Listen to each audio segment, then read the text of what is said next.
Microphone is now in the right place. I'm Tom Christensen. I'm the director of the China and the World program here at Columbia University. Welcome, everybody.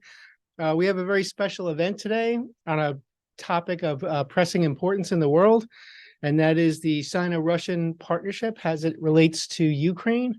And we have a very special guest who is one of my longest standing friends in the field, and who really is the top expert I can think of on this topic of Sino-Russian strategic relations.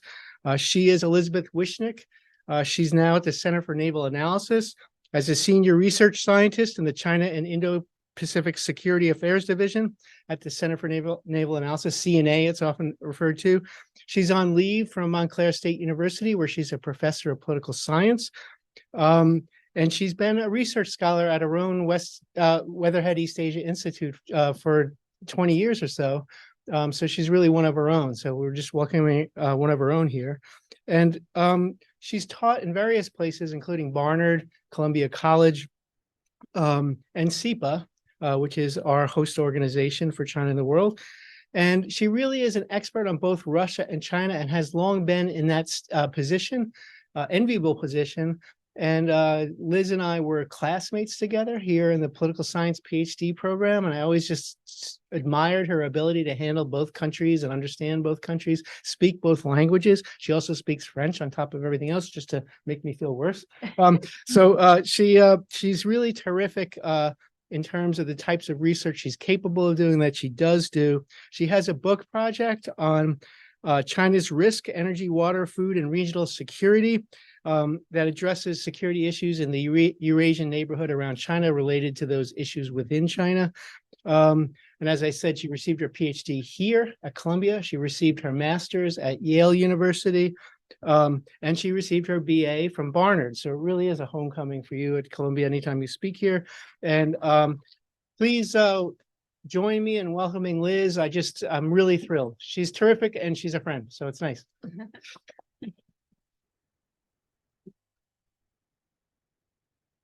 Thank you, Tom, for that very kind introduction. I'm so pleased to be here to talk to all of you about my favorite topic. And Tom, I remember you finally teaching me how to read a Chinese dictionary way back when. Yeah. So our academic fates are connected in many ways. So today I'm going to talk about how the Russian war on Ukraine has shaped the Sino-Russian partnership and what it means for Chinese foreign policy. This is an issue I've been following closely over the past 2 years, and it's an interesting point to reflect, to see what has changed in the China-Russia partnership, what are the continuities, and what this means for China, broadly speaking.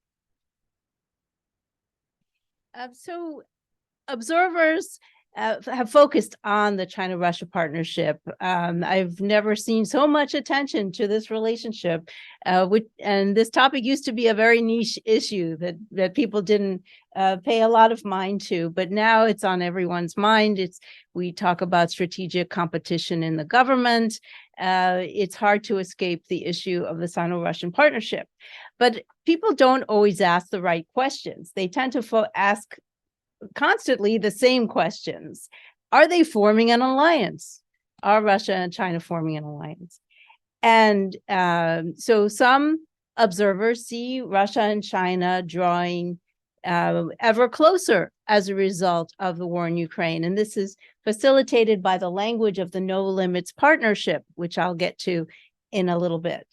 On the other side, some observers think, well, Russia is proving itself not very capable on the battlefield. Does China really need a partner like that? And is Russia becoming inexorably dependent on China? And as a result, less of an important factor in international relations.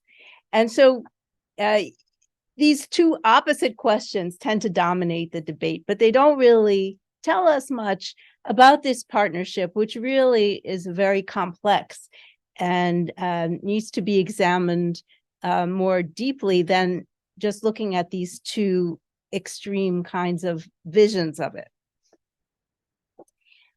So from my point of view, we tend to focus excessively on the geopolitics of this relationship.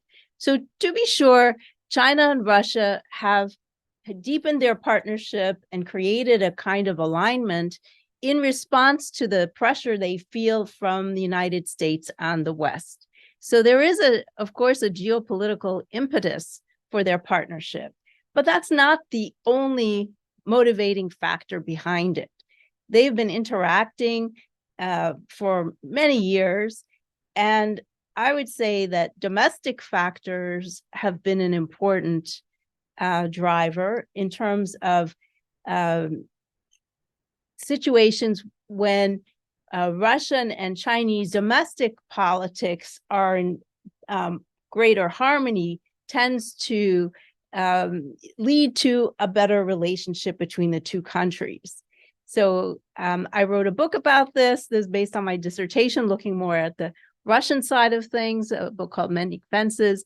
But looking now at from both points of view, from the Chinese point of view and from the Russian point of view, domestic factors do play an important role. And both Xi and Putin are very much concerned about regime security.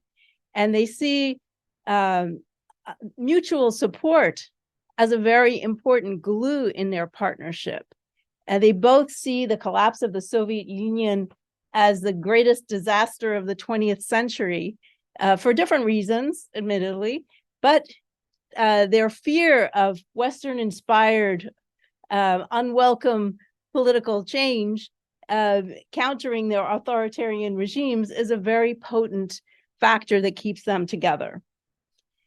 And then there are the normative factors, the power of ideas, their vision of global governance, because they feel constrained by the Western rules that have dominated global governance. And they want to create new ways of doing things, new ways of governing the global commons, for example, cyber or space. They want to create new standards. And so the talk of using alternative currencies comes from this kind of thinking, that they want to break out of the system that has been dominated by the West. So I think domestic politics and ideas matter also, not just geopolitics. So another point is that I believe this is a long-standing partnership. So there's a lot of talk about marriage of convenience. This was both scholar Bobolo's contention that had a lot of play for many years, a transactional relationship. And I don't subscribe to that point of view. I think that there are enduring factors beyond the geopolitical stresses of the moment that will keep these two countries in alignment, barring some major domestic political change in one or both. And I would say, in terms of this question about the alliance, whether or not the two are forming an alliance, I would say that China wants to avoid both an alliance and Russian defeat on the battlefield in Ukraine. And also Russia would like to avoid an alliance as well, to keep its independence and freedom of maneuver. And of course, also to avoid defeat in Ukraine, once victory in Ukraine. However, when we look at the consequences of the China-Russia partnership, and I'm going to focus a little more on the China side, since we are in a China devoted audience here, I would say the deepening of the partnership, it has some important benefits for China, but also it negatively impacts other foreign policy interests in other regions. And I'm going to discuss that today. So how does China perceive Russia? This is a complicated question. And I love this statement by the former Chinese ambassador to the US, former foreign minister, now disappeared, who claimed that Russia is an asset for China, not a liability. And so this was in response to an American interviewer who asked this question. And so why should China tie itself to a country that is in the midst of a war, that is under sanction, that is a pariah globally? The leader of the state can't even travel because he risks arrest by the International Criminal Court. And so from the Chinese point of view, Russia provides some benefits. So what are these benefits? If you look at a map, you see the extremely long border between Russia and China, 2,600 miles. This was a militarized border for many years. It led both countries to waste a lot of resources fortifying this border. Their border regions were left undeveloped as a consequence.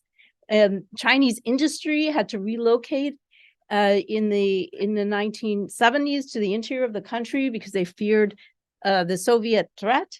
And so having a peaceful border is certainly an extremely important goal for both countries. And then there's the issue of resources. Russia has a lot of them: oil, gas, water, timber, minerals, and so on. And China needs these resources.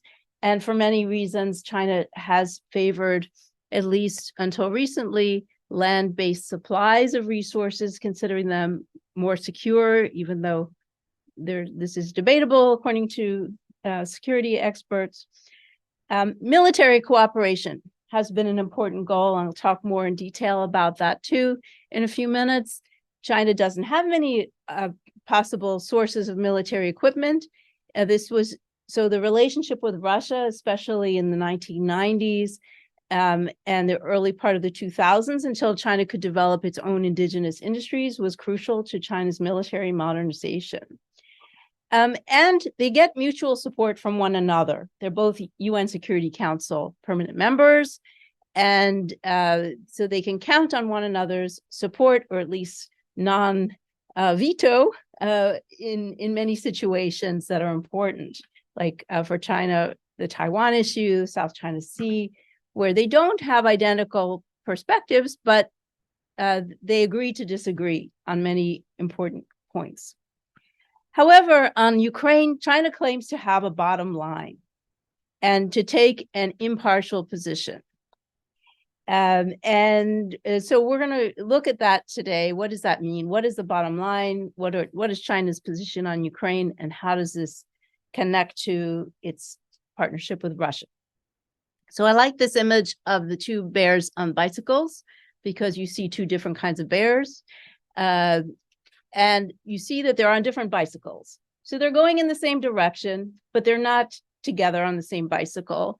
And it's not clear if they're going to stay in the same direction in the future or they're going to veer off in different directions. But for now, I think it's a good image of where they are. They're in parallel, not on the same bicycle necessarily, and ostensibly going in the same direction, but we will see.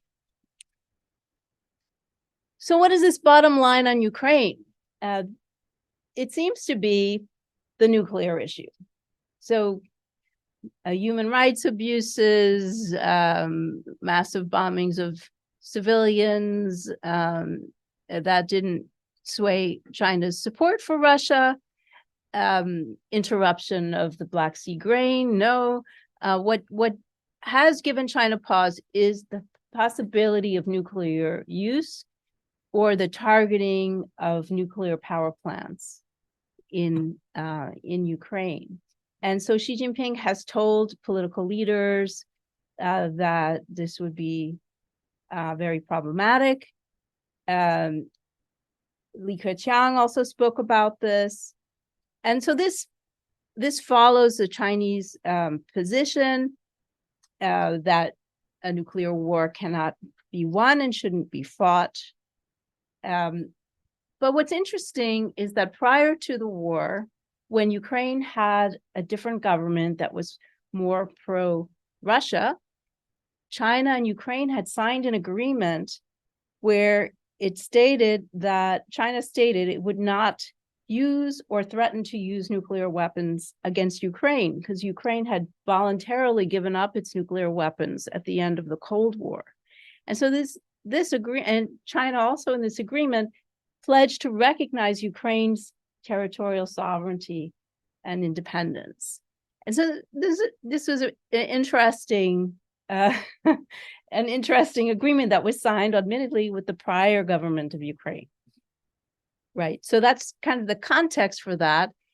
But what the bottom that is not so Ukraine's territorial sovereignty was not the red line for China, even though China makes a lot of territorial sovereignty for its in terms of its own interests.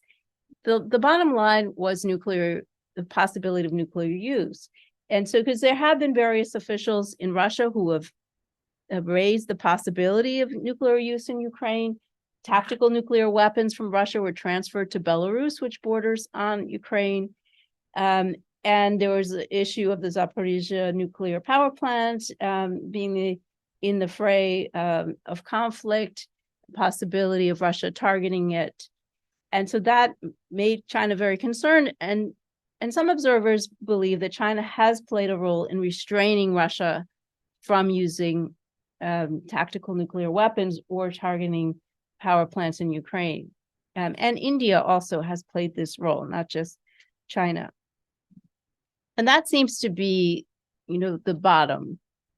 China has looked the other way on most other aspects of this conflict, blaming it on the United States.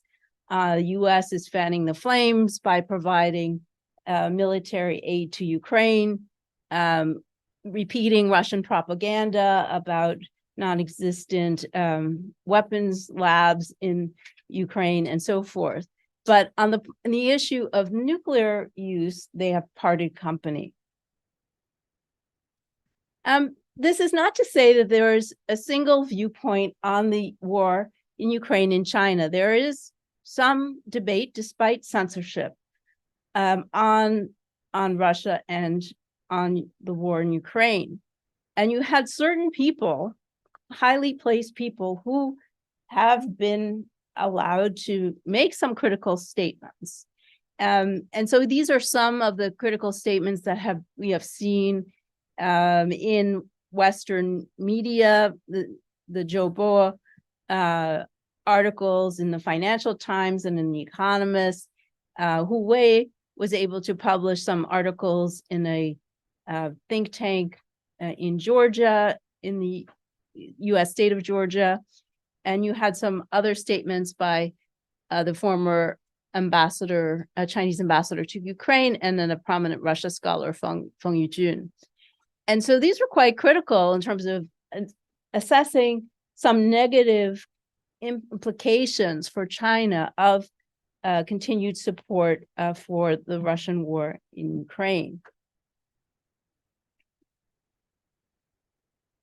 But if you contrast this with the official viewpoints, you see a different picture. So People's Daily, the mouthpiece of the Communist Party in China, saw the benefit of the Russian war in terms of relieving pressure from China. Of course, it also refocused attention on Taiwan in an unpleasant way. But at least the Russian action led to a lot of channeling of military aid to Europe rather than to the Indo-Pacific. Xinhua was trying to find some silver lining in the difficulties Russia encountered on the battlefield, because China has used its partnership with Russia, its military partnership, as a way of acquiring some real-time military experience. Since the last war China fought was in 1979. And so the joint exercises that they have together have been an effort to get China up to speed. But here Russia is finding a major conflict and it's not going so well. So Xinhua is trying to square that circle in this case. But you have, again, you have retired officials and some academics talking about some real problems. And, I've been going to China for a long time to talk to Russia experts there. And there was always a lot of criticism of Russia for various reasons, that the Russian economy is difficult to negotiate, that there's anti-Chinese sentiment in Russia, that there's a lot of corruption and so on. But people like Putin. Putin is a figure that is very much in line with ideas of leadership. He's a macho man. He's shown in various heroic poses. He's active, and there are so many books in China about Putin, and so you don't see a lot of criticisms of Putin himself among these statements that are taking a different line. But you do see criticisms of Russia, and those aren't really so exceptional because they've been around for many years. So what does this tell us about Chinese perceptions of Russia and the Sino-Russian partnership? So a lot of confusion has arisen because of the statement in the February 2022 agreement that February 4th, or just before the war started in Ukraine. Putin traveled to Beijing for the Olympics, and they signed a statement where they said there would be no limits to their partnership. And so this is called in the Western media the no limits partnership. But that's not what they meant. They didn't mean that there were no boundaries or no parameters. This phrasing comes from a debate in China between Chinese officials and Chinese academics about the drivers of the China-Russia partnership. So the officials latched onto this no limits formulation as a way of saying that we don't need an alliance, because there were people in China who were talking about, should we have an alliance with Russia? And so they, as a way of ending that debate, they said, there's no limits to this relationship, so we don't need to create an alliance. But the academics thought this was not a way to define the partnership, that you needed to look at the drivers, especially the domestic drivers, and not look only at the strategic factors, which is also the tendency that we have here in the United States, to focus so much on the geopolitical situation and not see what was really keeping these two countries together. So if you go and look at the March 2023 summit meeting between China and Russia, you will notice they don't use no limits anymore, because this attracted a lot of unwarranted attention and made people think that it was an alliance, even though they used the formulation to deny it was an alliance. So now they talk about a superior relationship as a way of trying to get out of this terminology problem. But I would argue that it doesn't really matter if it's an alliance or not an alliance. I mean, there are certain criteria, and my colleagues and I at CNA did a study where we looked at what would be the criteria for an alliance, and do the various aspects of the China-Russian military relationship coincide with this or not. And we concluded that based on these criteria, it did not fulfill the conditions of an alliance. But I would say that that doesn't really matter, because they use the ambiguity about their relationship, about the extent of it, as a deterrent. And much in the way we have strategic ambiguity on the Taiwan issue. Are we going to intervene if China attacks Taiwan? Not clear. And so that's supposed to be a deterrent to China from attacking Taiwan. So similarly, I think Russia and China use the possibility that they have an alliance as a deterrent. Because Putin sometimes talks about an alliance, sometimes he doesn't. Chinese officials sometimes talk about it, sometimes they don't. So why are they even speaking on such an important issue? It seems to be that there's some purpose in it, and there are different audiences where they use different terminology. So I think that they have a deterrent aspect in the ambiguity that they create about this relationship. But I would say that this is a consequential partnership, might be problematic in many ways for both countries, but it's not a transactional. And I'm going to talk. Have I been talking for an hour? No. Okay, No, about 28 minutes. 20, Okay, yeah, 28 okay. minutes, probably -2 for my intro. My watch is screen short. Okay. So now I want to look at some of the specific aspects of the relationship to see what the war has done in terms of the depth of the partnership. So another question people often ask is whether or not China is backstopping the Russian economy. So as the partnership with China enabled Russia to survive the sanctions.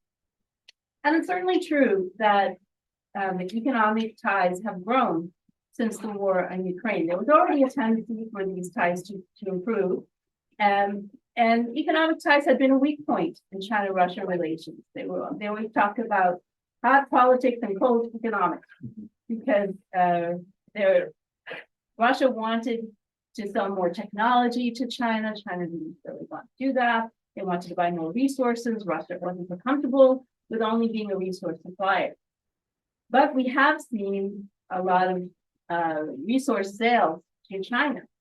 And so China has purchased oil above the G7 cap of $60 per barrel, paying about 70, and has purchased 18 to 19% of its oil, 25% of its coal and pipeline gas, and 12% of its LNG from Russia in 2023.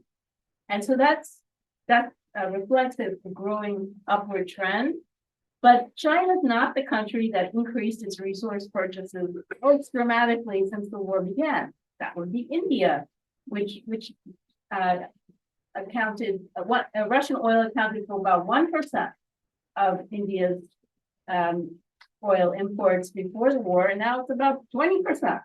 So India really dramatically increased its purchases much more than China. China is now Russia's top trade partner, but the volume of trade is relatively low. They hope to reach 200 billion, so that's about 1/4 of the U.S.-China trade volume. And for China, Russia ranks very relatively low, and we're 10 after Malaysia. Malaysia, a much smaller country. There are a lot of other areas beyond resources that have become more important to the economic relationship. So nuclear energy is one where Russia is providing aid to Chinese nuclear power plants to provide technologies that could facilitate China's nuclear power industry, but also its nuclear weapons program potentially. Agricultural exports have increased, although the Russian capability to supply China is quite limited. Technology, and that's where you do see some greater cooperation in terms of AI, robotics, biotech, and telecom. Huawei is still in Russia, and there's some concern in Russia about too much cooperation in these sectors, giving away too much intellectual property, and so on. So another question that's often asked is China turning Russia into its vassal economically? And I would say no. I think Russia is trying to diversify its economic partners. It's trying to engage with a variety of partners. India, I mentioned, the Gulf states. Russia's been much more focused on BRICS, wanting to bring BRICS into the equation. For example, they want to work with BRICS to set up a scientific research station in Svalbard in the Arctic as a way to try to dilute the China-Russia aspect of cooperation, I think.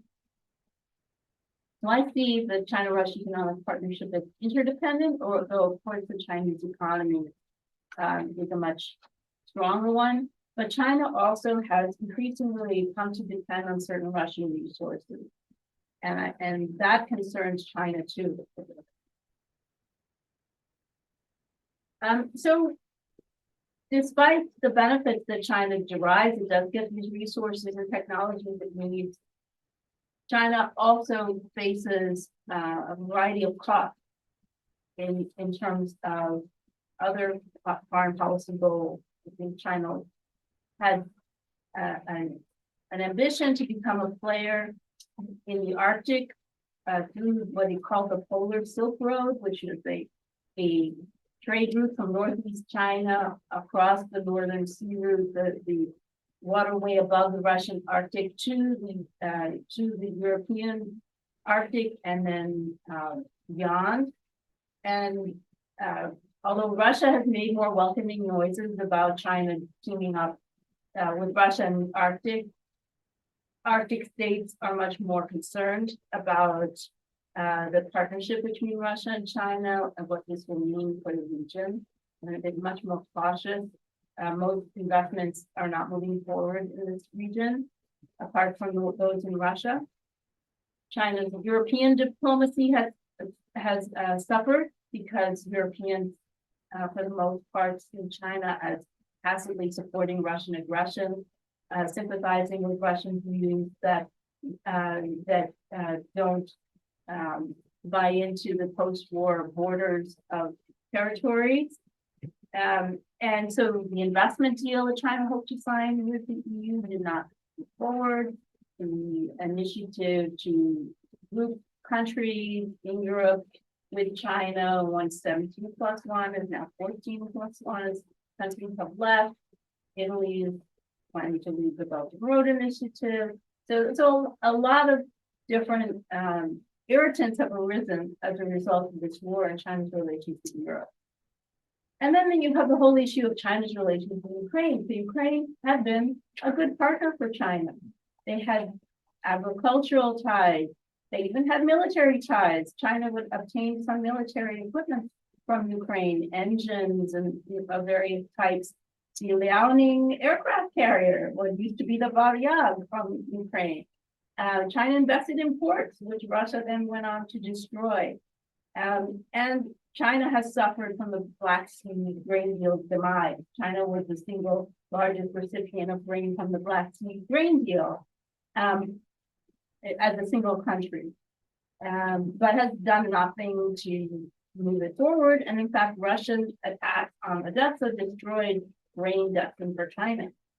So you have physical losses in terms of property and goods from that. So the question mark at the end is about the global south, because I think China lost some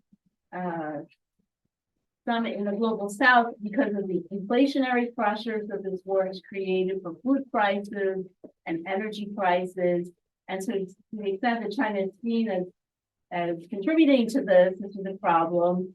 And so the unusual display of support we've seen by China in current conflict in Gaza, I think, is partly an effort to recoup some of that loss there. Also, like Ukraine, I think China's focusing on Israel as the U.S. proxy, just as they focus on Ukraine as the U.S. proxy.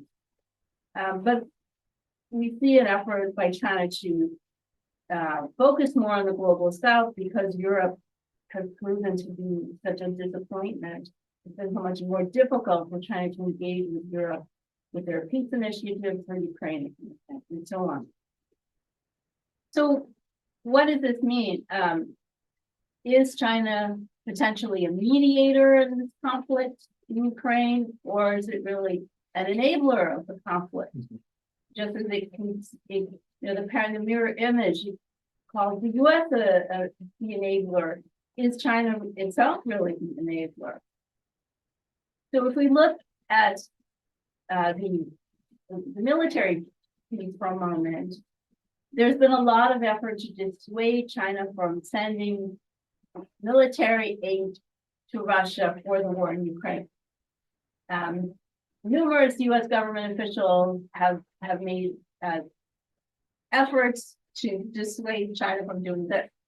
But I would argue it doesn't really matter that the direct aspect as much as we focus attention on it, because China has ways of providing assistance to Russia that is meaningful on the battlefield without incurring the reputational risk of direct aid. And that's through dual-use export.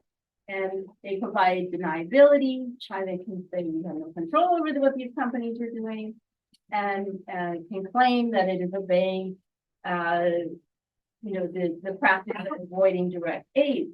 And China has a tradition of civil-military fusion, where there is a lot of interaction between civilian and military enterprises, and so that makes it more feasible to provide this kind of aid.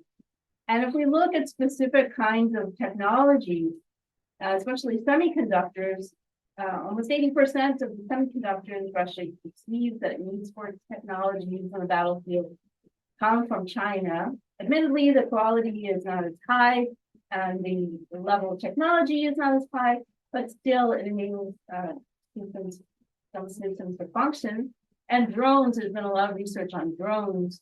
And so the Chinese military doesn't have to send drones to the Russian military. There are a lot of other channels of access, companies in Hong Kong, third countries, and then there are so-called Russian drone volunteers, people from Russia who are drone enthusiasts, who go to China and purchase drones and then take them back to Russia. And so there are multiple channels, and so a lot of the drones that Russia uses have some Chinese components, even though some companies have been sanctioned by the United States, and certain Chinese drone companies that said we're not selling to Russia, but still some of their products end up in Russia partly because of these volunteers. And then there's the whole issue of third countries. So Iran is an interesting country where China and Iran have military cooperation, and some of their joint products then end up on the battlefield, which Iran sells to Russia. Belarus is one that hasn't gotten as much attention, but Russia and Belarus, China and Belarus have very good military cooperation, and that's another possible avenue. So I haven't seen much evidence about that. So in terms of the other slide asks mediator. It seems less likely because China has not done a lot to earn the trust of Ukraine. It's consistently sided with Russia on most points, only occasionally admitting that Ukraine has sovereignty over its territory,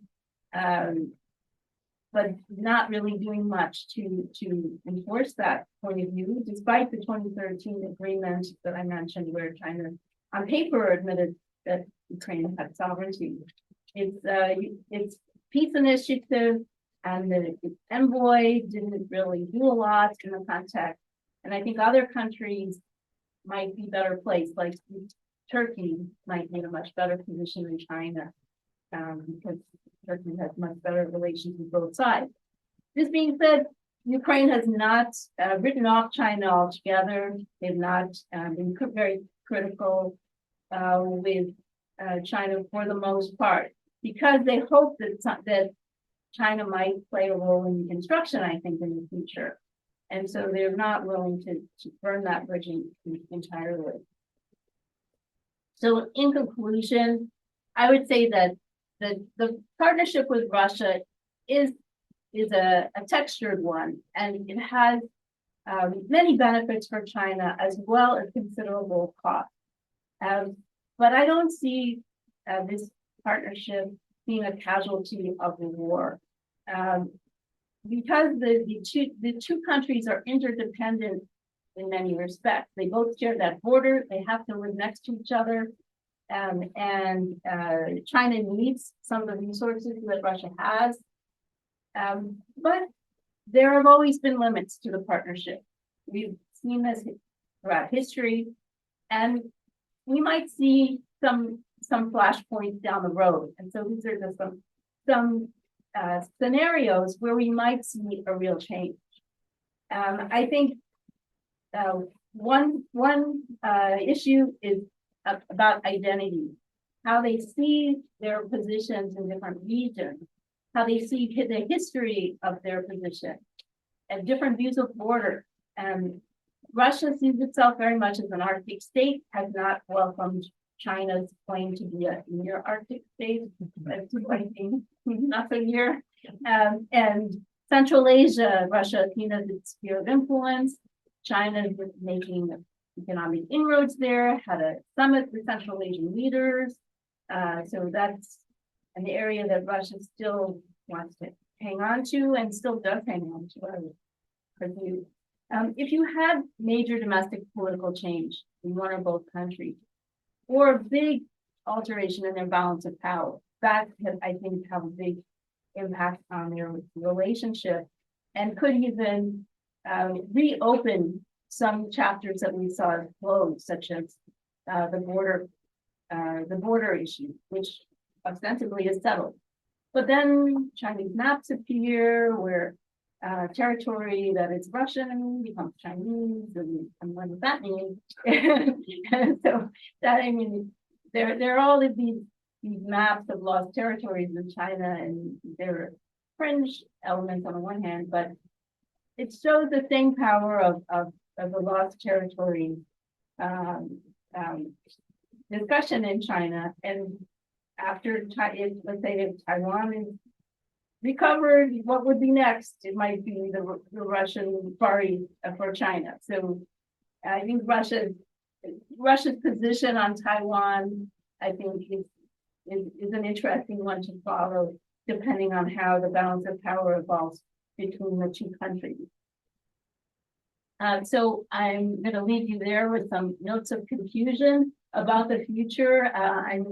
I think that in the near term, the alignment between the two is likely to continue. There have always been some areas of friction, and how the two countries evolve domestically and in relation to one another will have a big impact on the staying power of this so far very consequential partnership. So I'm going to stop there, and I look forward to your questions. Thank you. We turn the lights on again. We can go to the table. Yeah, I can. And sit. So thank the microphone. So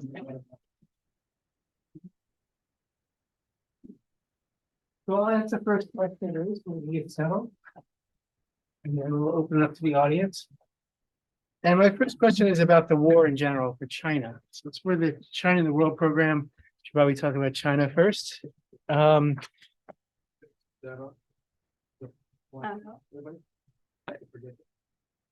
could probably turn the projector off. We don't need it, right? You want these guys up there? As long as I get my blog address. Oh, get the blog. We'll keep it up right. Why don't you, can she take the microphone, the other mic? Yeah, I think we'll put that in. Okay, all right. So there are some people like myself who've argued that the Russian invasion of Ukraine was a disaster for China, because it alienated a large group of high-tech economic partners when China felt like it had to have Russia's back after the invasion, and that this has been quite consequential for China's diplomacy with those traditional economic partners. And there are other people who argue that the Russian invasion of Ukraine was really good for China's long-term strategic interests because it made Russia more dependent on China. So not only is Russia a partner of China, but it's a dependent partner on China. And China is going to get really good energy prices and have Russia at its behest for a very long period of time. So it was a strategic windfall for China. And so I want to put you on the spot and ask you, which side do you take in the debate? My side or the other side? Of course, Tom, I take your side. I do think that it's a I think however it works out, it's pretty bad for China. If Russia wins, it's bad for China because then China is tied to Russian aggression in the minds of Europeans. Mhm. If Russia loses, it's bad for China because then this could have an impact on instability in Russia.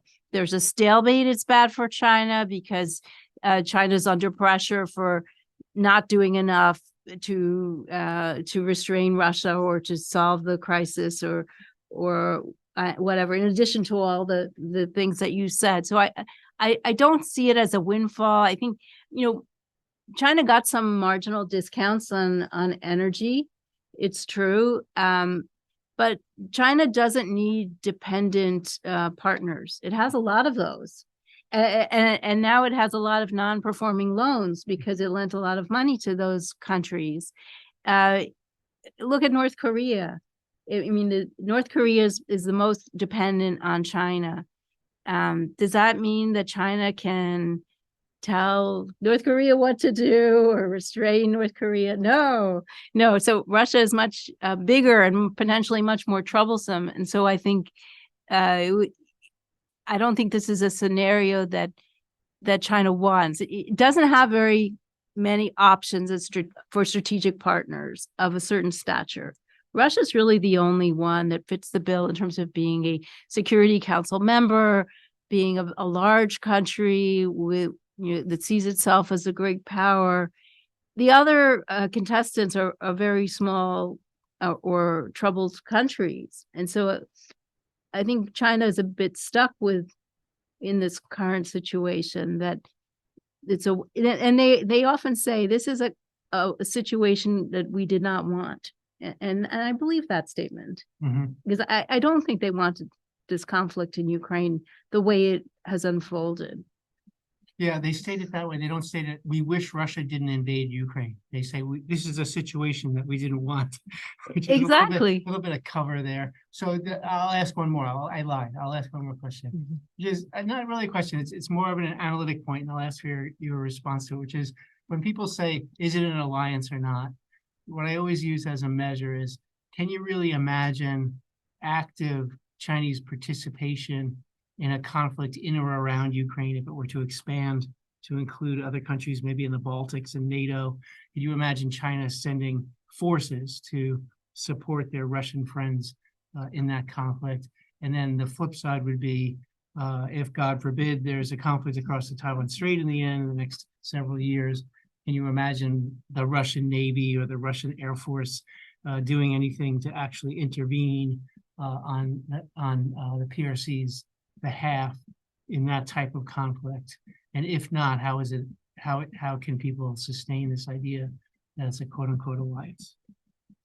Yeah, that would certainly be an extreme indicator of an alliance. And in our study, we looked at other measures like the CNA study that I mentioned, that we looked at degree of joint planning by the two militaries, because they hold a lot of military exercises, but we haven't seen a lot of joint activities. We've seen more. There were a couple of occasions where they landed in each other's bases, and there was a case where you had more than one service participating. You had naval and air participating, so you have more elaborate exercises going on.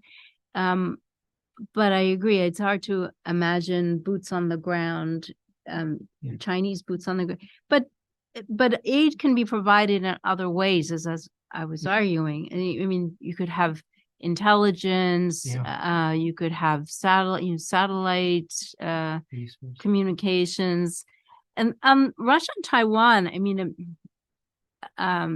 I think Russia benefits when China is distracting the US and the West away from Russia. It's much the way the Middle East conflict is taking Ukraine off the front page.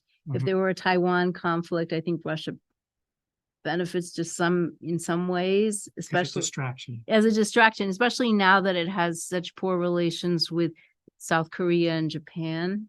Mhm. And so, Yeah, the one thing I would just comment on is it seems to me that the downside of that is that the invasion of Ukraine has really, as you said in your talk, and at the early part of your talk, has really mobilized a lot of Americans over issues like Taiwan. They see Taiwan as the next Ukraine. They say the lesson of Ukraine is that the U.S. wasn't committed enough to Ukrainian defense before the war.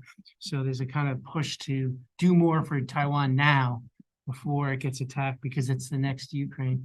And then the other piece is in terms of funding in Congress, there's a lot of reluctance now to continue with the level of funding for Ukraine, but standing up to China is better politics domestically.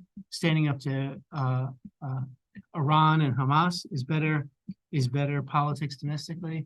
And if Ukraine aid can be tied into that in the congressional packages, maybe it's not good for Putin to have lots of tension for the United States. I'm not sure if it's going to play out that way, but if I were a revisionist dictator, I'd be worried about mobilizing the United States away from isolationism, whether I were Iran, Russia, or the PRC. right. I think the China, Iran, Russia cooperation we see in Ukraine is also a potential way to sell that aid. Yeah. Yeah. All right. So anyway, I open up to questions. I kind of lied and said I was just going to ask one, but it's my prerogative. Thanks so much for your talk. I'd like to actually ask you both, what you see as the trajectory for Russia's role in the future as a kind of a mediator for conflicts between China and India in the Himalayas and with the water rights, and also between Vietnam and China in the South China Sea, and also for Mekong water rights. Like that. So You're the resource Russia China person. You're like, you ask the best person in the world. Don't worry about my response. I don't think Russia's going to be playing a mediator role. Russia has been balancing its relations with India and China for some time and tries to stay away from this issue because it doesn't really want to take sides. I mean, they did have a little bit of diplomacy and after some recent clashes, but I think the concern there's a concern in India that if China and Russia get closer, then Russia will be less willing to even play that role.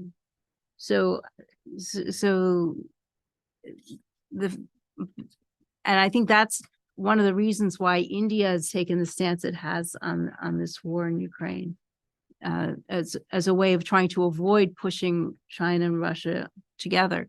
Water issues, that's a tough one.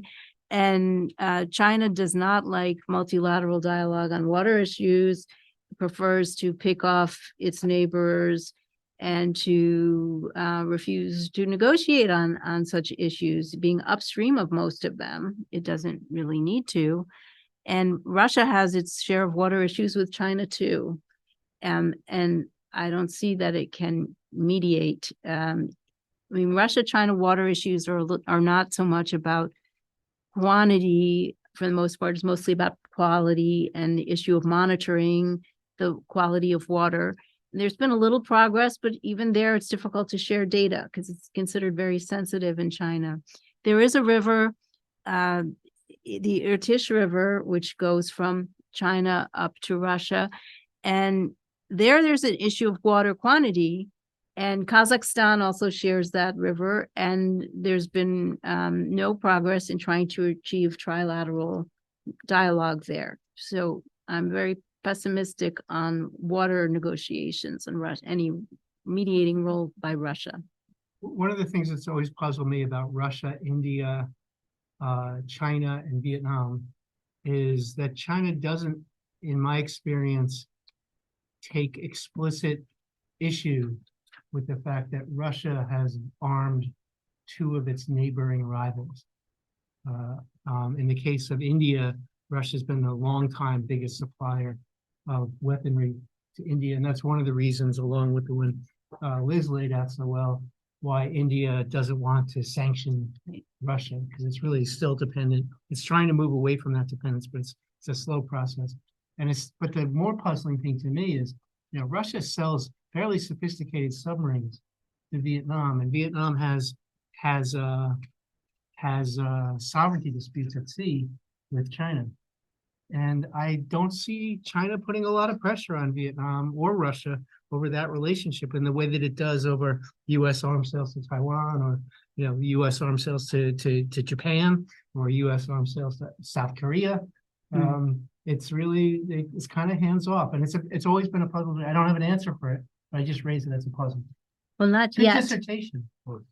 Not yet. I mean, that could come up. It could come up. It could come up in the future, and thank you for mentioning that, because in the South China Sea, Russia and China agreed to disagree. Also, Russia has opposed the ruling of the arbitration court because it's an outside entity making a judgment on a matter that concerned China. But Russia does have its different interests, and Russian ships have been rammed by Chinese ships in the South China Sea when they've been exploring with Vietnam, and there energy exploration off the coast, right? In the disputed areas. So Right. Russia's a big energy,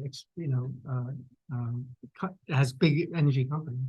Yeah, and Chinese experts sometimes gripe about this in their writings, that why is Russia partnering with India and Vietnam? But so far they've agreed to disagree. We'll see if that holds.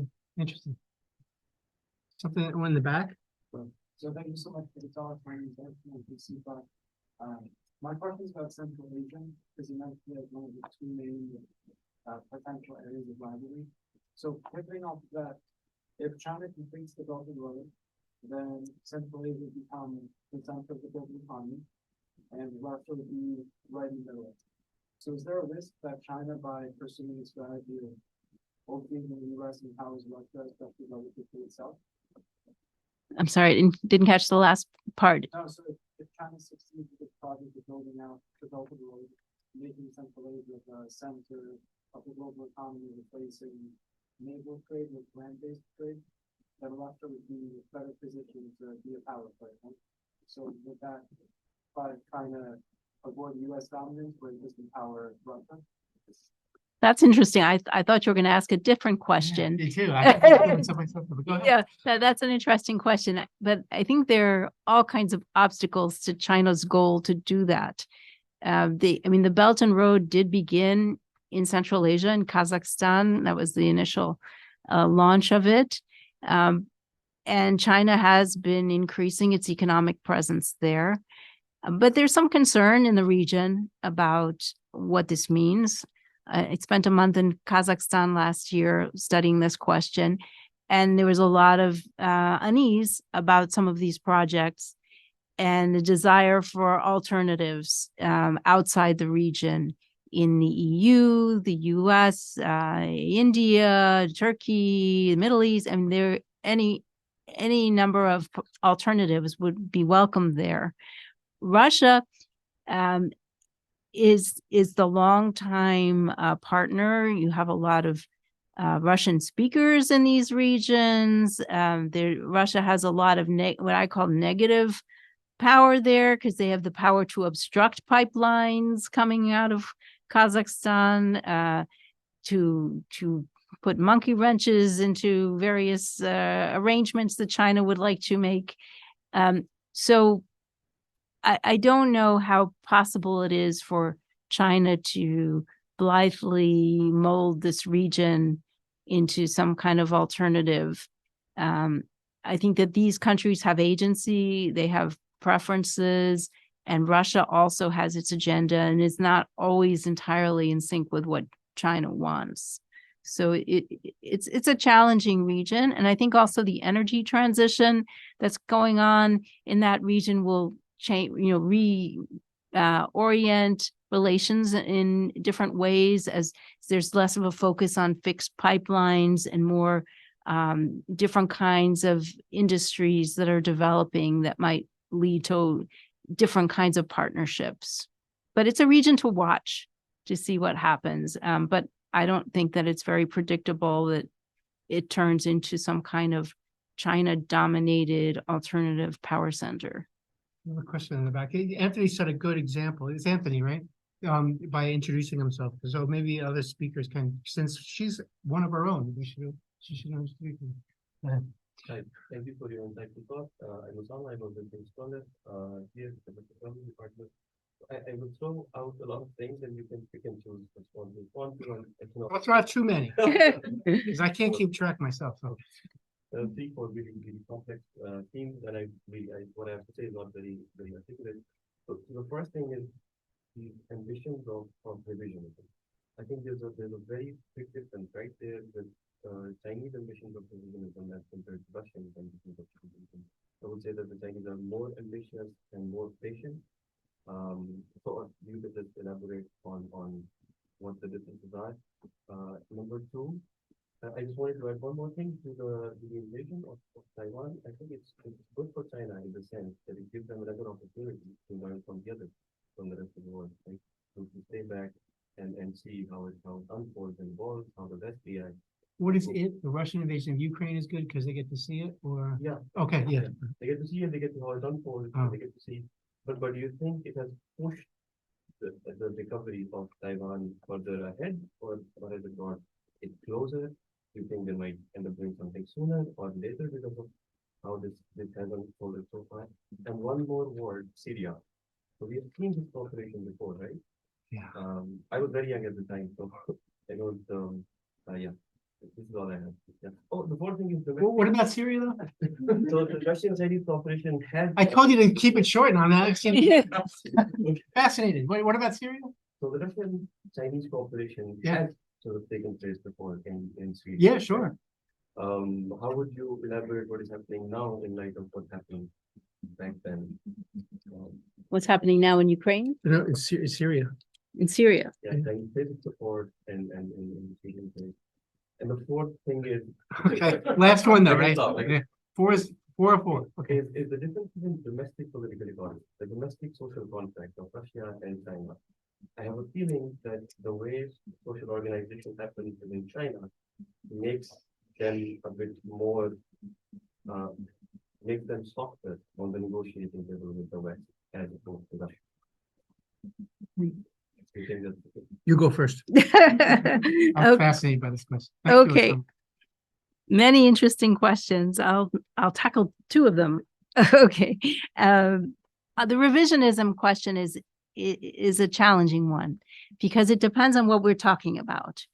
I think China benefits from a lot of the existing institutions in the global order, but wants to have a seat at the table in terms of making new rules for uncharted areas, and also wants its technologies to be considered in terms of standards. And so I don't think that, I mean, I'm not saying that they both want to overturn the order. I'm saying that they both want to have a seat at the table where they are participants in creating rules, but they don't always agree on those rules. For example, China wants a seat at the Arctic table to create the rules there, or the polar table in general. And in terms of the Arctic, Russia's not that excited about China's participation. In the Antarctic, it's different, where there's a different situation there. Russia near Antarctic power. Yes, as much as China is. Although in another presentation, I have this map of China that's vertical, where China is in the middle between the 2 poles. Yeah. And so that makes it near everything. It's near everything. Right. In terms of Taiwan, I don't know that the Ukraine war is such a benefit. I would agree with what Tom said in terms of the focus that's now increased on Taiwan's vulnerability. And now Taiwan has all kinds of new partners it didn't have before. Small European countries, the Baltic states, Ukraine. I could see a day, if Ukraine prevails in the battlefield, where Ukrainians will be training Taiwanese, perhaps. So I think Taiwan has many more friends, and and there's a lot more wariness in the Indo-Pacific about China. You saw a trilateral meeting between Japan, South Korea, and the United States. So countries that have had their differences are coming together because of fear of China, Japan and the Philippines, India and Australia. I mean, you have all kinds of new developments. And China might be trying to learn from the battlefield for Taiwan, but the situations are very different. And it's unclear how transferable beyond the issue of logistics that Tom mentioned earlier, and the need to supply Taiwan earlier because it's an island nation, and you couldn't have the piecemeal supplies that Ukraine is getting. So I'll leave Syria to Tom. Oh, I'll start with Syria. So Russia's had a long-term interest in Syria. It's had military bases there, all right? So their relationship with the Syrian government goes way back. And both Russia and China, for the reasons Liz laid out so well, oppose foreign-inspired or forced regime change. So Russia and China really came together in 2012 after the killing of Gaddafi and the move to Syria for sanctions on Syria through the UN. So they really believe in that cause of standing up to U.S. and European-backed regime change. But they have something else there as well, which is both Russia and China are worried about ISIS and terrorist groups in Syria. And it's not a very popular thing to discuss in the United States, because if you ever say there are actual terrorists from the PRC training with international terrorist groups, you sound like you're being an apologist for China's extremely repressive policies in Xinjiang. And I'm not that. I think actually what they did in Xinjiang is a crime against humanity. But they do have a terrorism problem as well. And in Syria, there are hundreds, probably thousands of PRC citizens training with terrorist groups in Syria that the Syrian state is fighting. And the Russians always worry about terrorists coming back from places like Syria and attacking in parts of Russia. So they have that in common as well. And I think that's a real issue for all of them. So they have that. So you mentioned domestic political economy. It's really international political economy in my sense.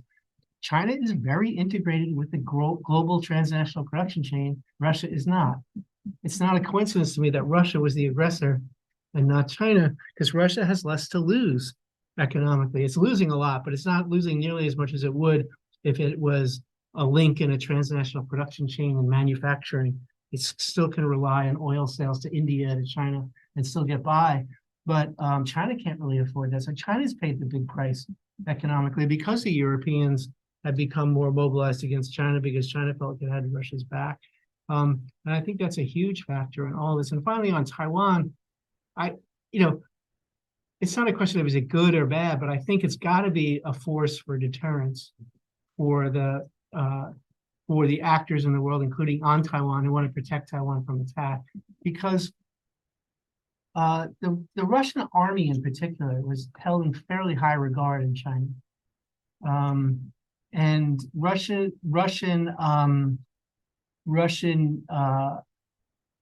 information warfare dominance capabilities were held in fairly high regard in China, and all those things really failed. I mean, not that Ukraine won, but Russia didn't, and Russia was supposed to win, right? So that has to make Xi Jinping think harder about ordering his military, an untested military, into an even more complicated situation for, say, an invasion. Even more complicated situation to invade across 100 miles of water. Has to make him wonder, like, can they actually pull it off? And what if my military gives me bad intelligence right before I order them into battle and says, we got this, boss, and they don't, and I lose? Bad for me. It's all about me, right? Bad for the party. So I think it's probably a force, albeit for deterrence, maybe a bit of a wake-up call. But I think what Liz also said is right, is that there's no equivalent of the Polish, Romanian, Hungarian border in Taiwan. So it's difficult once the balloon goes up, as they say, like once the balloon goes up, to resupply Taiwan over time. So that's why there's a big push, I think, in the United States and in Taiwan to try to build up some strategic reserves now, so that they can have fighting power. And that's pretty important because it is an island. And the blockade part is easy. The invasion part is hard. Yeah, please, right here, and then Jemima. Say who you are, sir. Yeah, sure. Thank you so much. My name is Angie. I'm also from Europe. And I have two questions. The first one is, you briefly mentioned Russia and China and the dialogue going on between them. And I was wondering, because they stated that cooperation last month about how they both supported a peaceful solution regarding Israel and Palestine. How do you see the current situation in a way impacting the Ukraine and Sino-Russian relations? Do you see them becoming closer, or at least providing a sort of leverage regarding the limits you stated? And I have a second question. It's more theoretical. How much do you think the partnership between China and Russia is based on the two leaders, Xi Jinping and Putin? Because I know you mentioned that in domestically, a lot of Chinese people have a very positive image of Putin. Then how much does this impact the relations between the two countries? Okay. Two very good questions. For the Xi Putin one, that's another issue that people focus on because they make a great show of their friendship. They make dumplings together. Putin buys Xi's favorite ice cream, and so on. So they seem like they're best pals, and they call each other, my dear friend. Putin uses the word comrade when he talks to Xi Jinping as a politeness. But I don't know really that's the glue in the relationship. I think it's a good show for everyone, and it's more of a public relations aspect to the rest of the relationship. If Xi Jinping were not there, there would probably be someone similar to him, and most likely in power. If Putin's not there, I mean, probably there's someone similar or even worse. I fear. So I don't think there's a big chance of profound regime change in either country. And I think it's more that rather than personalities, because Putin has gotten along with other Chinese leaders too. So I don't think it's unique to Xi Jinping. On the Gaza issue, I think we see China responding much in the same way as Ukraine, and Russia also using similar language where Israel is the U.S. proxy, and so they both stand on the side of the Palestinians in opposition to U.S. interests, basically. Although they both have a terrorism problem, as you noted, they did not condemn Hamas for its terrorist attack. Say the name. Or even the Chinese statement did not even say the word Hamas. Neither did they condemn loss of life in Syria. 250,000 Muslims killed in Syria, in the Yemen civil war, and a similar number. So I think it has more to do with the geopolitics. I think also Iran, the growing partnership between China, Russia, and Iran, I think is clearly showing here. Also both Russia and China have drawn closer to the Arab world for different reasons. And we see that here as well. So I don't really think it has anything to do with the situation on the ground. And if they were focusing on the situation on the ground, they would probably act differently, because there are many Russian citizens living in Israel, and China has some economic interests. It developed a private port in Haifa. The president of Israel was planning to visit China this month.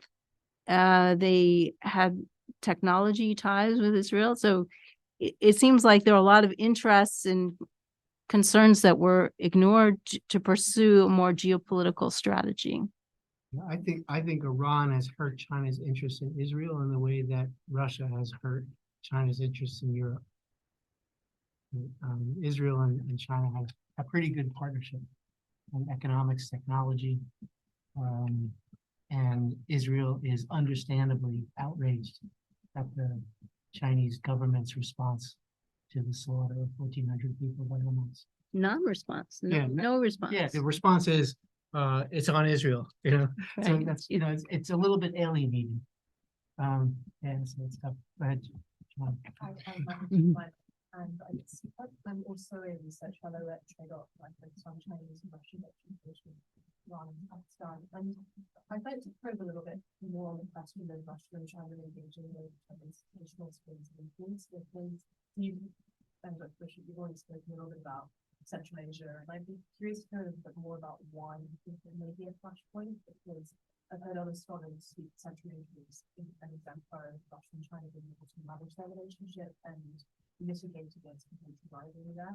And then perhaps to both of you, I'd like to know a little bit about your reading of the response to him and how, if at all, any closer engagement in Russia with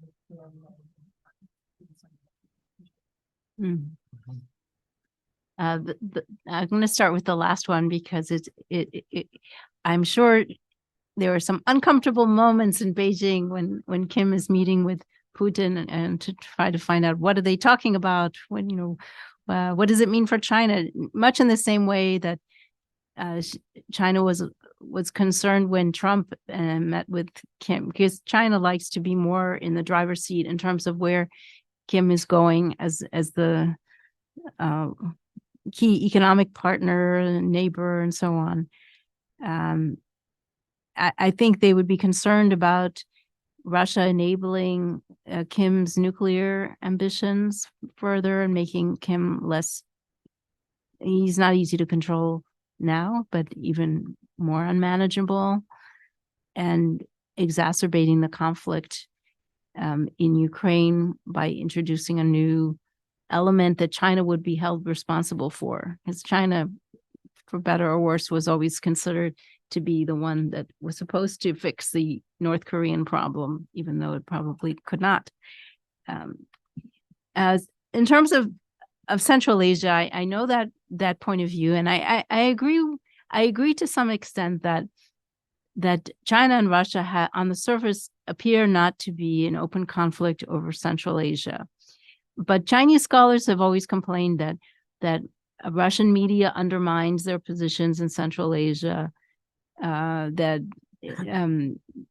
I witnessed a meeting in Kazakhstan with Russians and Kazakhstanis, and China was never mentioned by name. It was fascinating. The meeting was all day, and China never came up in a meeting about Central Asian geopolitics. How is that possible? And what did you take away from that lack of mention? I asked the director, how is it that China didn't come up today? And he said, well, we like to deal with these issues separately. And so, okay. And the only vague allusion to China was in a negative sense, that we Russians don't bring in our own workers when we have projects in your country. So I think there's a certain degree of competition and wariness.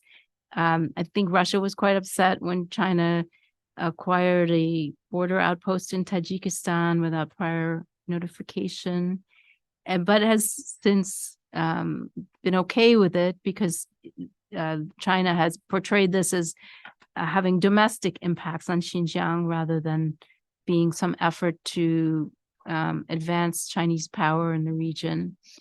But I think Russia still has a dominant position there because of its cultural, historical legacies and because of fears in the region about China. And so I think Russia has some confidence it's not going to be outmaneuvered there by China, or even though China has the economic power, What about, just to add to Jemima's excellent question, isn't there some concern in places like Kazakhstan about Putin's irredentism, Soviet borders, restoring them? Yes, That was demonstrated in Ukraine, yes. has been suggested in other areas, even Belarus. Yeah, so Kazakhstan is the longest land border with Russia, and there have been very nationalistic Russian politicians saying that Kazakhstan is a fake state and so on. And people are very upset in Kazakhstan about these statements, needless to say, and push back on them. And we saw a fascinating scene recently. Putin paid a visit to Kazakhstan, and he managed to mangle the president's name several times. And in You think he did it on purpose? well, he's known the man a long time, and you think he would be briefed on how to pronounce the president's name. And so in response, the president of Kazakhstan starts the press conference in Kazakh, right? And all the Russians are totally flummoxed. I need to use a translator. And so they're looking for their earpieces. Even Putin had to put on his earpiece. And so I think Tokayev is going to stand up for himself. There was a lot of play about a visit by Xi Jinping where he made the point that he respects Kazakhstan's sovereignty. Yeah. And people were happy about that in Kazakhstan, but then he always says that. I don't. He said that to Ukraine. Did that help Ukraine? No, but I didn't he don't know. say it after that because of Ukraine, that he was trying to reassure them that China has their back? Yes, but does China have No. that? I mean, I don't know. I think some people were unreasonably cheered by that assertion. And there were sections, because I don't know the political geography as well as I should, but there are sections of northern Kazakhstan that really are Russian speaking, right? Yes. So that was the initial argument in 2014 for eastern parts of Ukraine, for Donbass, and that was that they were Russian speaking, so they're really Russian. So they should be brought into Russia because it's a little bit too close to Anschluss and Munich. With Hitler, but this idea that if they speak the same language, they're part of the same country. Well, That probably worried the Kazakhs, that logic by Putin about Donbass, right? yes, and I think it's not an accident that you have a lot of people studying Kazakh right now, so that Russia is going to be less dominant as a language. And there's concern about the media space because the Russian media tends to project certain Russian line. So there's a lot of things going on. There's a rhetoric of decolonization going on now in Kazakhstan and other Central Asian countries. So Yeah, Now that we've taken on 3 and 4, can I make 2 quick comments and 1 question? yeah, sure. If you come all this way. That's right. I think you said South China Sea 3 times on the podium, so I have to. Yeah, he says South China Sea I guy. have to. This is Isaac Carden, former fellow, wrote the book on Chinese maritime law. He's the guy. So go ahead. Thanks, Tom. My most important question is CWP fellow. That's right. That's what we want to hear. Go ahead. Also, they bring it down. So quickly on the South China Sea, yes, Russia has contracted for a long time with Vietnam to explore and to do some actual production. I don't believe they've ever been rammed, but they've been threatened. And my understanding is that at least one Gazprom contract was called off by the Vietnamese because they felt so threatened by China, and that was one of the casualties of very persistent Chinese surveying vessels and Coast Guard vessels on station. India also, in context of that discussion, maintains ONGC Videsh, a national oil company, maintained a not so active lease for a Vietnamese block. And I think both India and Russia are maintaining a little bit of skin in that opinion to keep China occupied and keep them busy. But China's been willing to actually press in on some of those contracts. I think it's an interesting dynamic. They would not have in the past probably alienated both Vietnam and Russia with that type of action that they wanted to do it. Second one was BRI, which is another bugbear. And when you said, I think Anthony already left, but I'll do it as a public service announcement, the idea of completing the Belt and Road, that was a sentence you It said. never ends. And I almost fell out of my chair. There's no, what does that mean? Is it the map with the lines? Is that what people have in mind when they say that? But I think we just need to be a lot more concrete and specific making observations. I've said ports a lot, and I don't think Belt and Roads are very useful analytical frame for it. And I think you might find the same thing in whatever issue area analytically you choose to look at. Don't fall for that head fake. Pay attention empirically to what China is. I still can't figure out why the road is at sea. Right, The belt is on land. The Right. road is at sea. right. It's It's a route, it's a route. Just a small. Anyway, those are the two comments. The question is extending some of this discussion that we've been having about the conflict in the Middle East. Maybe just asking you to apply directly this idea of what's the extent of Sino-Russian partnership and engaging in that in diplomacy around that conflict. And I want to ask if you think it's fair to think of those not really as independent conflicts, as far as China's and Russia are approaching them, but rather as part of a kind of block-like set of arrangements that they found themselves in this part of the world, like the sides on the Ukraine issue and the sides on the Israel Gaza issue seems to be. I'd be interested to see the table and see where countries have come down on it, but clearly Russia and China are singing from the same sheet of music on that. It seems like it's Russia's sheet music in some ways, based on some of the specific things that we've seen circulating in Chinese media. But I wonder if you could just expand a little bit more on what you see shaping up in that partnership there. Right. Yeah, thanks for those comments. I did see a report of a Chinese vessel interfering with a Russian oil rig in the South China Sea. It collided, but yeah, I wouldn't be surprised if they're on station. I mean, not a large conflict, but there was some issue with this ship was interfered with. And there was a situation also where Chinese officials called Russians and told them to move out of a particular sector, and Russia complied. But this was an area where they were not in compliance, apparently, or it was debatable. So I think Russia is willing to push a little bit in certain areas. Yeah, I'd agree. I wasn't in the sense of discount. I don't know that they've had that much, operational tension. It's more like the Russians were comfortable. The Vietnamese, I think, were most comfortable. Yeah, I don't know about the Vietnamese reaction, but in terms of the Middle East, I think we see some parallel actions, probably for different reasons.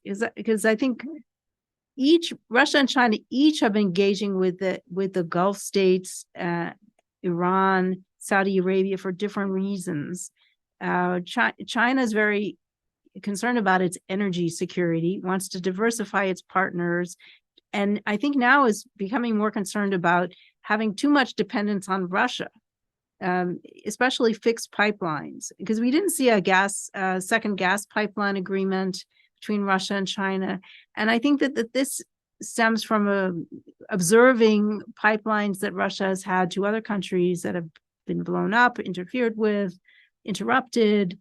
And so I think China's looking, what are the alternatives? So they have a long-term agreement with Qatar. Saudi Arabia has been its top source of oil for a long time. Saudi Arabia and Russia being 1 and 2, or 2 and 1, depending. So I think you have that interest. For Russia, you have the issue of friendly and unfriendly countries. That's how Russia portrays a lot international relations, and they want to engage with the countries they see as friendly. And the Arab countries have been the friendly ones, and internationally.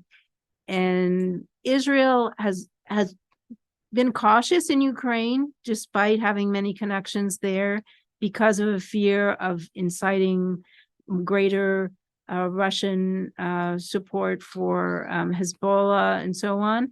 But that now we'll see what Israel does, because I think they felt very abandoned in this conflict. So I don't know how much they're, just as in the military side that we discussed, I don't know how much you see real strategizing between China and Russia on Gaza. But you certainly do see China repeating Russian narratives, propaganda narratives, even anti-Semitic tropes from Russia are being repeated apparently in Chinese social media. Without censorship. Yes, It's the and key thing. It's not being stopped. It's Right. stopped. or promoted, or Iranian propaganda as well. But I don't know how coordinated it is. I think they have their independent logics, and then they act in parallel, but not necessarily in lockstep. Marty.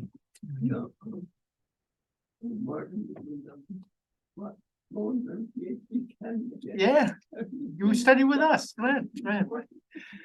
I wanted to get back to something about the Middle East population. And it's fairly sensitive. And I don't know how much you can even speculate on what the implications are. But the implications of the Israeli intelligence study and how that would be perceived by either Russia or China, what the implications are for Taiwan and so on and so forth. That's why I'm saying it. Wow. It's a great question. That is a great question. I think we need to know was it an intelligence failure or neglect of available intelligence? Because similar to what happened on 9/11, for example, I mean, we don't really know the full story there. But I think certainly the issue of how intelligence is used, and you brought that up in terms of Taiwan. Well, in the case of Russia, Ukraine, Russia was supposed to have information dominance. In other words, the Russian military was supposed to be able to talk to each other, and its enemy wasn't supposed to be able to communicate. And exactly the reverse happened. And Russian generals were on cell phones trying to call their troops and getting killed in the process.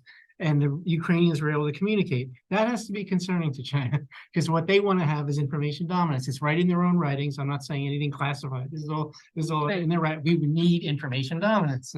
So that has to cause some concern on China's part. That doesn't mean that it's not a problem they can't solve, but it's a problem. So I don't know. This is a different kind of intelligence failure.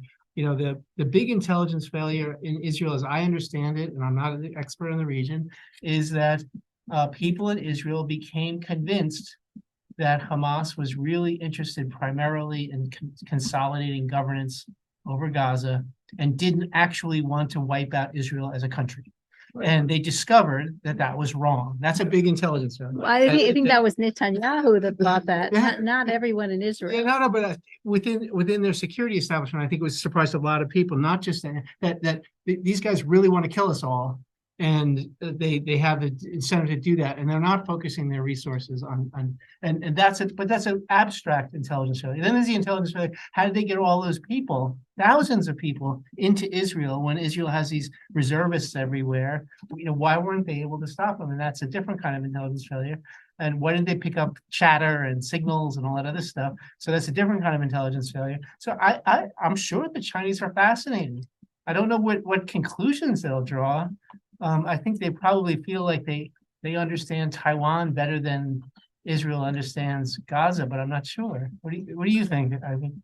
I would offer, just from what I'm looking at, one parallel or interesting thing they see is that the only blockade that's been successfully enacted and legitimate by a variety of UN and other international inquests is Israel and Gaza in 2009 on, because they successfully classified it as a non-international armed conflict, which is precisely how Beijing can classify any type of action against Taiwan.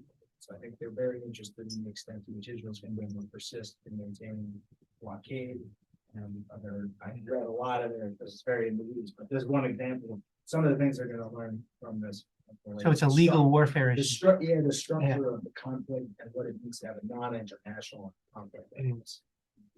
So it is a great question. I don't have a good answer. I'm just telling you it's a great question. And I guarantee you there's one thing the PLA does in particular is they study other conflicts really carefully. They try to draw lessons from any conflict anywhere in the world, small, large, they study it. So they're studying it. I don't know what conclusion they're gonna draw. There was this kind of vaunted Israeli military, right? The vaunted Israeli military was supposed to be greatly superior to their adversaries, and the vaunted Israeli military did not protect 1,400 citizens from being slaughtered. And that's got to cause some questions to be raised about assessments. I'm sure the Chinese had a higher assessment of the Israeli military before October 7th than they did after. I think the Israelis had a higher assessment of the Israeli military before October 7th than after. So why wouldn't the Chinese? But going back to Russia, I think I read some of the Chinese assessments of earlier conflicts that Russia was in, like Georgia in 2008, and the Chechnya conflict in the 90s. And the Chinese experts were very well aware of many problems that the Russian military had. Mhm. So I think some of the problems that they experienced in Ukraine were not surprising. Were not that surprising. I think probably Putin oversold the speed of the operation. Assuming he said something to Xi Jinping on February 4th when they met prior to the conflict. And another thing connected to this intelligence question they were probably surprised by was the American use of intelligence. Yeah. Because that was a new tactic by the Biden administration to share intelligence about the conflict before it happened. And they've kept doing that about the possible arms transfers from China to Russia. There might have been evidence, I think, probably from Russian sources about this. And so this is a new feature because in the Chinese 3 warfares, you're supposed to have the surprise. And so Chinese realize they might not be able to have surprise in the case of Taiwan, especially because you have to have a lot of accumulated ships and other things around. According to public reports, the United States and NATO countries have been able to assist Ukraine in maintaining those communications. So they have to worry about that in a cross-strait conflict as well. So there's a lot of, but again, you didn't ask about that. You asked about Hamas invading Israel, and you can't call what they did successful. It wasn't militarily successful, but it was incredibly impactful and horrible. And they were able to do it despite Israel's defenses. And it's extraordinary. It is extraordinary. The real story will be very interesting, much like the 9/11 story was. But there's this other thing, this geopolitical thing that China and Russia share this desire to reach out to the developing world and build coalitions. The BRICS the BRICS was created at Goldman Sachs, so but the BRICS exists despite the fact that it was created at Goldman Sachs. But there's this idea of a coalition of developing countries around the world. And China always, it's the one thing that's really consistent from Mao through the reform period, is China's always portrayed itself as a leader of the developing world. So this conflict, because of the brutality of the conflict, the ongoing brutality of the conflict, is an opportunity for China and Russia to rally countries around the idea that the United States and its friends cause a lot of trouble for the developing world. And they'll do it. They'll do it, I think cynically. They won't by not mentioning Hamas in the initial reaction, they're not providing Israel any reason to be doing what it's doing in Gaza. And that's good for their propaganda in the developing world. And the Palestinians are pretty popular in the developing world. No, but also it depends on how the thing plays out.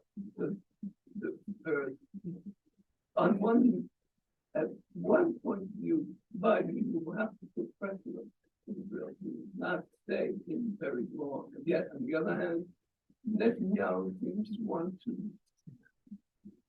play this as long as he can. Well, I don't. This is one of those many instances in which I was glad I studied China. Because however intractable things seem, it can always be more intractable somewhere else. Right. But it's a horrible situation. It's, you can chuckle about it intellectually, but it's a really horrible situation. And a lot of people, when it first happened in my class, I said, Israel has very difficult choices. It's going to go into Gaza, and it's going to try to wipe out Hamas entirely. And the only way it can do that, because Hamas hides behind citizens, is it's going to kill a lot of innocent people. And there's nothing laughable about that. It's an awful situation. It's an awful situation. On that cheery note, I thank our speaker for her time.